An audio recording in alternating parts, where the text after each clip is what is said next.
यं ब्रह्मा वरुणेन्द्ररुद्रमरुता स्तुन्वन्ति दिव्यैस्तवैर्वेदैर्सङ्गपदक्रमोपनिषदैर्गायन्त्यं सामगा ध्यानावस्थितगतेन मनसा पश्यन्त्यं योगिनो येषां तं न विदुसुरासुरगणा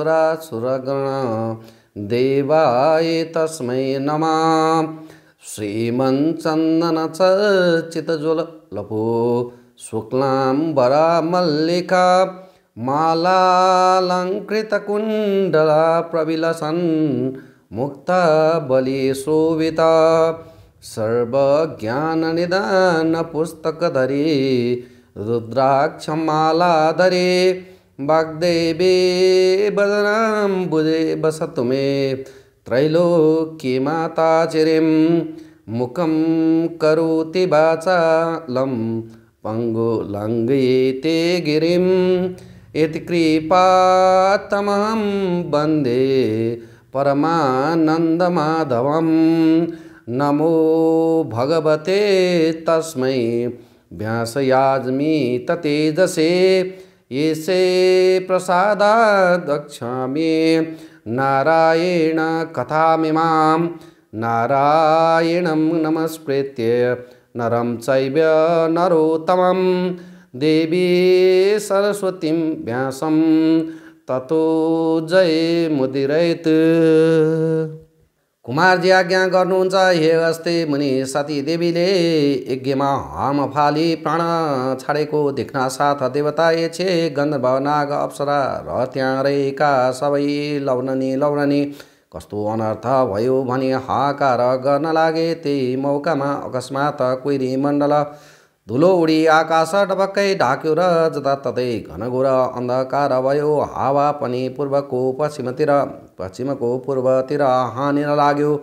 बिना बादल मेघ चड्के जस्तो चड्कन लाग्यो। सबै देवताका आँखामा धुलो परी आँखा मेर्दै भूमिमा जथाभावी घोप्टिन लागे। कतिलाई उडाई बेपत्ता पार्यो, कति डाँको छोडेर रुन लागे, कति आफ्ना जिउको सम्भार गर्न लागे। त्यसरी अकस्मात अचम्मको उत्पात भयो र त्यो देखि दक्ष प्रजापतिले मनमा चिन्ता गरी त्यसै आत्तिनु हुँदैन, धैर्य गर्नु होस्, डराउनु पर्दैन भने सबैलाई सम्झाई बुझाई आकुल व्याकुल भई आफ्ना गुरु बृहस्पति ऋषिका पास गए। बिन्ती गरे, हे गुरु अब कसो गरौँ, अनर्थ भयो, हाकार पर्यो। यस्तो भनी दक्ष प्रजापति आत्तिन लागे। त्यही बेलामा नारद ऋषिले सतीदेवीको त्यस्तो हाल देखेर वायु वेगले तुरुन्त गई कैलाशमा पुगेर श्रीमहादेवका चरणमा दण्डवट प्रणाम गरी बिन्ती गरे, हे ईश्वर के गर्ने अनर्थ भयो। सतीदेवीले अग्निकुण्डमा प्रवेश गरी प्राण छाड्नु भयो। हे करुणामय पापिष्ट दक्ष प्रजापतिले तपाईलाई तरह तरहका निन्दा र हेला गरी गाली गरे। त्यो कहाँको देवता हो, त्यो बहुला पो, त्यसलाई नडाकी मलाई के होला भनी निन्दा गरेको सतीदेवीले सुनि सहन नसकी एकदम रिसाएर लात्तीले हानी कसैको पनि मुख नहेरी झटाझट यज्ञ प्रदक्षिणा गरे। तपाईँको नाम लिँदै कुण्डमा फाल हाली प्राण त्याग गर्नुभयो। हे प्रभु, तपाईँका डरले अग्निले शरीर डढाउन सकेको छैन। सती देवी प्राण मात्र छाडी सुते झैँ गरी यज्ञ कुण्डमा रहनु भएको छ। हे ईश्वर, यी कुरा बिन्ती गरौँ भनी आएको हुँ, अब कसो गरौँ, अनर्थ भयो। यस्तो नारद मुनिले भनेको सुनि महादेव तुरुन्त शोकाकुल भई आज्ञा गर्नुभयो, हे मुनि, के यो कुरा साँच्चै हो? मेरी सती देवी साँच्चै यो लोकमा छैनन्? नारद बिन्ती गर्दछन्, हे ईश्वर, तपाईँका अगाडि म कहिले झुट बोल्दथे, ध्यान दृष्टिले हेर्नुहोस्।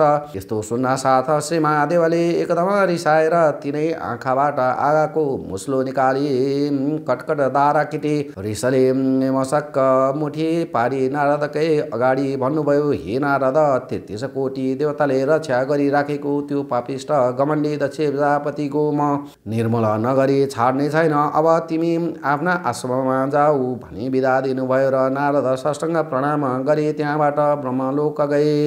त्यसपछि श्रीमहादेवले सतीदेवीलाई झल्झली सम्झी दक्षिणमाथि अत्यन्तै क्रोध गरी तिनै आँखाबाट अग्निका ज्वाला निकाली आफ्ना शिरदेखि एक जटा निकाली पृथ्वीमा पड्कनुभयो। त्यहाँबाट मेघ गर्दै झैँ ठुलो शब्द गर्दै कराए महाभयङ्कर 64 योगिनी भूत प्रेत र प्रमथ गण साथ साथ समारोह गर्न महाकाली निस्किन। ती कस्ती थिइन् भने महाभयानक मूर्ति आँखाबाट आगो निस्केकी, लामा लामा दारा निस्केकी, आकाश जस्तो पेट भएकी महाभीषण मूर्ति गलामा मुण्ड माला लाएकी, बाघको छालाको कम्मरमा बेरेकी, जगल्टा फिजाएकी, दाहिने हातमा खड्ग लिएकी, कहिले लपलप लपाउँदो लामो जिउरो निकाली खितखित हाँस्ने, कहिले ल्यापल्याप जिउरो चलाउने यस्ती महाकाली श्रीमहादेवका अगाडि खडा भई के कामले आराधना गर्नुभयो आज्ञा गर्नुहोस् भन्ने भएन। फेरि महादेवले एक जटा निकाली भुइँमा पड्कनु भयो र पृथ्वी डगमगाउँदै सिंहनाद गरे झैँ गर्जँदै हजार सूर्यका जस्तो तेज भएका, मुण्डमाला लगाएका, दाहिने हातमा त्रिशूल लिएका भीषण मूर्ति वीरभद्र महादेवका अगाडि खडा भए। तब महाकाली र वीरभद्रले बिन्ती गर्नुभयो, हे ईश्वर किन हामीहरूलाई आराधना गर्नुभयो, आज्ञा होस्। श्रीमहादेव आज्ञा गर्नुहुन्छ, हे वीरभद्र महाकाली तिमीहरू दुवै अहिले गई 33 कोटी देवताले रक्षा गरिएको पापिष्ट दक्ष प्रजापतिको यज्ञ विध्वंस गरी दक्षको समारोह गरी 33 कोटी देवतालाई हाहाकार गराई आओ। हे वीरभद्र महाकाली यसै कामलाई तिमीहरूको आराधना गरेको हुँ। अब तिमीहरू नन्दी भृङ्गे विषम ज्वर 64 योगिनीलाई समेत साथमा लिई दक्षको नाश गर्न तुरुन्त गइहाल भनी आज्ञा दिनुभयो। यस्तो महादेवको आज्ञा सुनि तिनीहरू मेघ गर्जे झैँ गर्जँदै पृथ्वी कपाउँदै काल आए झैँ गरी एकदम रिसाएर श्रीमहादेवको आज्ञा शिरमा राखी कैलाशदेखि गजारे। यिनीहरूको चालामालादेखि थाम्न साह्रै मुस्किल पर्यो र पृथ्वी डगमगाउन लागिन्। सात समुद्र छचल्किन लागे, सब जीव जन्तु त्राही त्राही भई। फेरि दक्ष प्रजापतिको यज्ञमा पनि अनेक उत्पात हुन लाग्यो। आकाशमा गिद्ध कागर चिलहरू कराई फनफनै घुम्न लागे। स्याल दुवै आँखा र मुखबाट आगो निकाली कराई हिँड्न लागे। फेरि रगतको सृष्टि भयो, हावा विपरीत चल्न लाग्यो। यस्तो देखेर यज्ञमा रहेका सब हाकारा गरी कराउन लागे। कोही जथाभावी भाग्न लागे। स्वास्नी मानिस केटाकेटी र बुढाहरू भाग्न नसके भूमिमा गोप्ठो परी बस्न रुन कराउन लागे। कोही सबैको समारोह गर्न पछि लागे। कोही के जान्नु अझ झन् के उत्पात हुने हो भनी डराई त्राही त्राही हुन लागे। देवताहरू पनि त्राही त्राही भइरहेका थिए। त्यसै बेलामा महावीर वीरभद्र र महाकाली गणसहित भई मेघ गर्दै झैँ गर्जँदै हात्तीका बथानमा सिम गए झैँ गरी दक्षका यज्ञमा पुगिहाले। अनि पछि यज्ञमा रहेका देवता यक्ष गन्धर्व किन्नर दैत्य र नागहरू सबैसित घमासान युद्ध परिहाल्यो। त्यो देखि यज्ञमा रहेका दक्षका छोराछोरी देव कन्या ऋषि कन्या गन्धर्व कन्या नाग कन्या ऋषि ब्राह्मण बालक र अप्सराहरू त्राही त्राही मानि नारायण नारायण भने कालिँदै रुँदै र चिच्याउँदै दश दिशातिर भागे। कोही भाग्न नसकी ढुनमुनिँदै मुन्टो टेकी माटो खान लागे। कसैको हात पटक्कै भाँचियो र रुन कराउन लागे। कसैको खुट्टा मर्किएर हलन चला भई अय्या अय्या गर्न लागे। परन्तु विष्णु आदि 33 कोटी देवता यक्ष गन्धर्व किन्नर र दैत्यहरू दक्ष प्रजापतिका निम्ति आफ्ना सशली महावीर वीरभद्र र महाकालीसित लड्न लागे। दुवैतिर वीरभद्रका सेना एक हुङ्कार झिक्दथे। इन्द्रादि 33 कोटी देवताले वीरभद्र र महाकाली माथि खनिँदै अनेक सहस्र वर्षाउन लागे। ती सहस्र के भने ब्रह्मास, इन्द्रास, दिव्यास, वरुणास्य, अग्न्यास, तोमर, बिन्दीपाल, गदा, खड्ग, मुसल, नागपास तिनै वीरभद्र र महाकालीहरूमाथि प्रहार गरे। त्यसरी आफूहरूलाई शस्त्र प्रहार गरेको देखि वीरभद्रका गणहरू पनि खैला र बैला गर्दै फौज भित्र पछि जसको पायो उसैको टाउको मुला निमोड्दै खाँदै हात भाँची खुट्टा मर्काइदी मुड्कीले कसेर हानी रगत हलहली छदाई देवताहरूलाई धुलो पिटो पारे। फेरि महाकालीले काल जस्तो खड्गली राता आँखा गरी वर्षा कालको कालो मेघ झैँ गर्देर मृगका फौजमा निर्धक्क शीत पछेको सिम झैँ सुकेका झारापातमा आगो लागे झैँ क्षणमा सब नाश पारिन। फेरि वीरभद्रले रिसरी चुर भई नन्दीवृङ्गी 64 योगिनी भूत प्रेत पिशाच र प्रमथगण समेत भई शत्रु पछेका कसैलाई शिर गिडिदिए, कसैका हात खुट्टा च्यातिदिए, कसैको रगत पिए, कसैको माछु लुछे करगर रगत पिएर मातिएका कोही नाच्न लागे, कोही खितखित हाँस्न लागे, कोही जथाभावी दौड्न लागे। 33 कोटी देवता दक्ष प्रजापतिको सेना भुतुक्कै हुँदा रगतको खोलै बग्यो, मासुको पर्वत जत्रो रास लाग्यो। देवता यक्षे गन्धर्व किन्नर दैत्य नागर दक्ष प्रजापतिका सेनाले फेरि महाकाली उपर असहस्र वर्षाए। ती असहस्र महाकालीका नगेचमा आउना साथ भस्म भए। महाकाली 64 योगिनी भूत प्रेत पिशाच प्रमथगणले फेरि दक्ष प्रजापतिका सेनाको समार गरे। भीषम ज्वरले पनि सबैका शरीरमा घुसेर चैत हरण गरिदिए। तब वैकुण्ठनाथ विष्णुले सम्पूर्ण देवता छे गन्धर्व किन्नर दैत्य नागर बाँकी रहेका दक्ष प्रजापतिका सेनाहरू समेत हलन चल भएको देखि आफ्ना शरीरबाट शीताङ्ग ज्वरो उत्पन्न गरी सबैलाई सचेष्ट गराउनु भयो र थरीथरीका सहस्रली धनकदो आगमा पुतली झैँ वीरभद्रमाथि जाइ लाग्नु भयो। वीरभद्रले त्रिशूल उठाए, सिंहनाद गरे, सुकेका खरमा आगो लागे झैँ क्षणमा कोटी दक्ष प्रजापतिका सेना मारिदिए। कसैका शिर छैनन्, कसैका पाउ छैनन्। त्यस्तो देखि कोही रक्षा गर भने भाग्न लागे, कोही भाग्न नसकी भूमिमा ढुनमुनि नलागे। वीरभद्र र महाकाली यज्ञ विध्वंस गरे। जो अघि पर्छ उही देवतालाई समाति यज्ञमा होम गर्न लागे।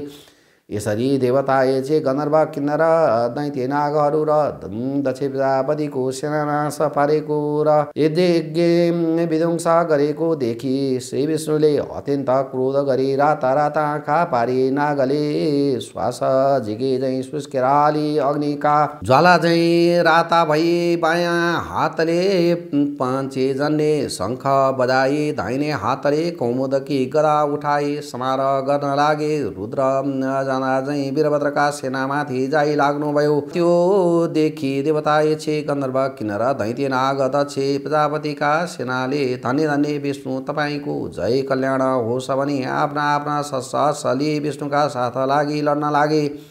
त्यो देखि महाकालीले क्रोधले अग्निको ज्वाला जस्तो बडो तेज निकाली खड्ग उठाई 64 योगिनी भूत प्रेत पिशाच र प्रमथगणले सहित भई डराएर लड्न लागिन।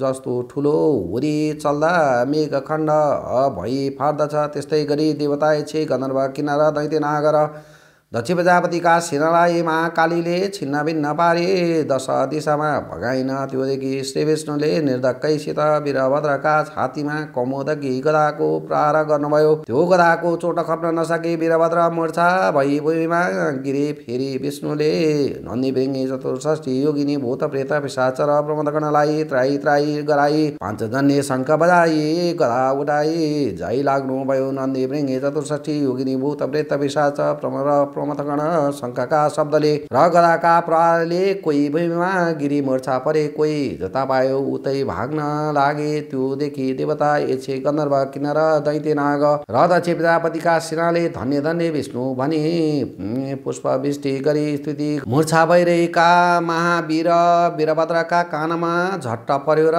चेतायो। वीरभद्रले जोर मनाउँदै उठी हेर्दा आफ्ना सेना कोही भुइँमा परि लडिरहेका र कोही भाग्न नसकी बसिरहेका देखि काला समान त्रिशूल उठाई नारायणलाई ताकेर बेगले छोडे। त्यो त्रिशूल विष्णुको हातीमा लाग्यो र त्यसको चोट सहन नसकी नवद्वारबाट रगत बगाई रणभूमिमा नारायण लोटी मूर्छा पर्नुभयो। वीरभद्रले विष्णु मूर्छा परेको देखि प्रलय कालको मेघ झै गर्जी दक्षका सेना माथि जाइ लागि 33 कोटी देवताको नाश पारे। वीरभद्र गर्जेको स्वरले देवताका त्राही त्राही भनी चिच्याउँदै कराउँदै भाग्न लागे। त्यो शब्द मूर्छामा परेका नन्दी बिरङ्गी 64 योगिनी भूत प्रेत र पिशाचका कानमा पर्दा बिउजी लर्खराउँदै उभि हेर्छन् त वीरभद्रले विष्णुलाई मूर्छामा पारी देवताहरूको नाश गर्न लागिरहेको देखि धन्य धन्य वीरभद्र भनी कोलाहल शब्द गरी दक्षका सेनामाथि जाइ लागे। यसरी घनघोर संग्राम भयो र हे अगस्त्य मुनि महाकाली वीरभद्रले दक्षमा सेनाहरू माथि जाइ लागे। कोही देवताको टुप्पी फन्को मारी पचारी खड्गले छप्काएर कसैलाई मुड्कीले हानी मारे। 64 योगिनीले कसैलाई परक निमुठी मारे, कसैको काखीमा हातले प्वाला पारी मुख लगाई तन्तनी रगत पिउन लागे, कसैलाई टपाटप पक्री यज्ञमा हुत्याई मारे।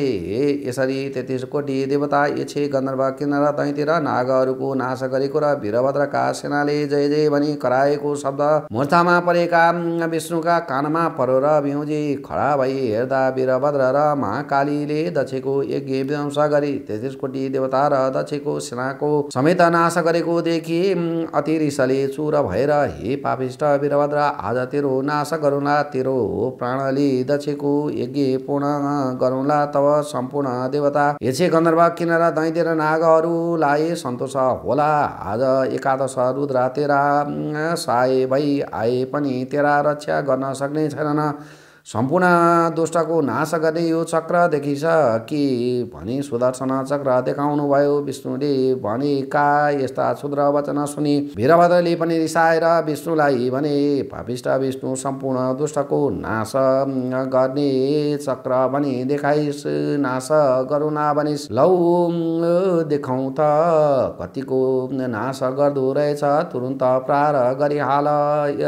यति वीरभद्रले भनेको वचन सुनि विष्णुले रिसाएर वीरभद्रलाई ताकि सुदर्शन चक्र छोडिदिनु भयो। त्यो सुदर्शन चक्र सूर्यको जस्तो तेज भई प्रलय कालका मेघले झै गर्जे रुद्र जमा झै गयो। त्यसरी आएको सुदर्शन चक्रलाई देखि नन्दी वृङ्गे 64 योगिनी भूत प्रेत पिशाच र प्रमथ गणले त्राही त्राही महादेव भने महावीर वीरभद्र र महाकालीका शरणमा गए। जस्तो समुद्र मन्थन गर्दा कालाकोटा बिच निस्क्यो र महादेवले निल्नुभयो, त्यस्तै गरी वीरभद्रले त्यो चक्र आएको देखि मुख भएर सलक्क निल्न तयार भए। त्यो देखि विष्णुले चाँडै दगुर्दै गए वीरभद्रका मुखदेखि सुदर्शन चक्र झिके। त्यहाँदेखि अन्तर्ध्यान भई वैकुण्ठ जानुभयो। इति श्री स्कन्द पुराणे केदारखण्डे माघ महात्म्ये कुमार अगस्त्ये संवादे शीर्षस्थाने परमेश्वर्या व्रत कथायां दक्षे सेना वधू नाम सप्तमो अध्याय। उपनयन्तु मङ्गलं व सकल जगन् मङ्गलालये श्रीमान दिन करकिरण निबोधित नवनलिन दलिन वेदक्षण कृष्ण काले वसतु पर्जन्ये पृथिवी सस्यशालिने जस्वयंशो छवरहितो ब्रह्मण सन्तु निर्भया पुत्र पुत्रिण सन्तु पुत्रिण सन्तु पौत्रिण निधना सदना सन्तु जीवन्तु सदा शतं त्रयी भगं गङ्गा यमुना च तत्र गोदावरी सिन्धु सरस्वती च तीर्थानि सर्वाणि वसन्ति तत्र यत्राच्युतोद्वार कथा प्रसङ्ग या कुन्दे दुतुषारहार धवला या शुभ्रवसावृता या वीणा वरदण्डमण्डितकरा या श्वेत पद्मासना या ब्रह्माच्युत शङ्कर प्रविधि हृदवै सदा वन्दिता सा मां पातु सरस्वती भगवती निश्यस्य जाडे पहा कायेन वाचा मनसिन्धैर्वा बुद्ध्यात्मना वा प्रकृति स्वावत् करोमि यद्यत् सकलं परस्मै नारायणेति समर्पये तत्।